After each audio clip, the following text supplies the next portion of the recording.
So, dumating na nga yung ating TNW-A37 wireless lavalier microphone. So, as you can see, shielded siya. Thank you nga pala sa TNW at shielded ang ating na-receive.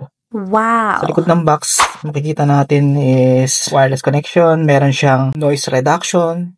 Meron din siyang echo control. Yun yung mga update ng A37 wireless. Yun yung pinaka-update niya. Noise reduction, meron siyang echo. Kung kumakanta ka, magagamit mo yan. Meron din nga pala siyang color na pagpipilian bukod sa black. So, ang in-order ko is black. Meron siyang green, meron siyang pink, blue, at saka cream colored. So, yun, 2.4G ang wireless connectivity niya. So, buksan na natin. Hindi talaga marunong mag-unbox eh. Dahil siya na kayo, di ako marunong mag-unbox.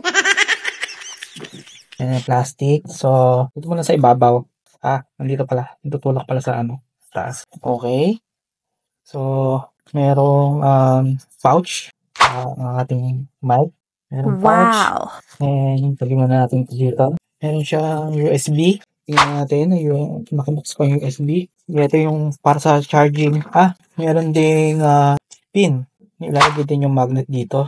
Ayan. Diyan ilalagay yung magnet. So, meron dalawang pin. Yung nagmamagnet siya.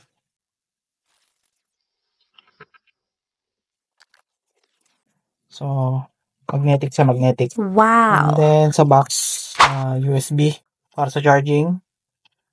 USB Type-C.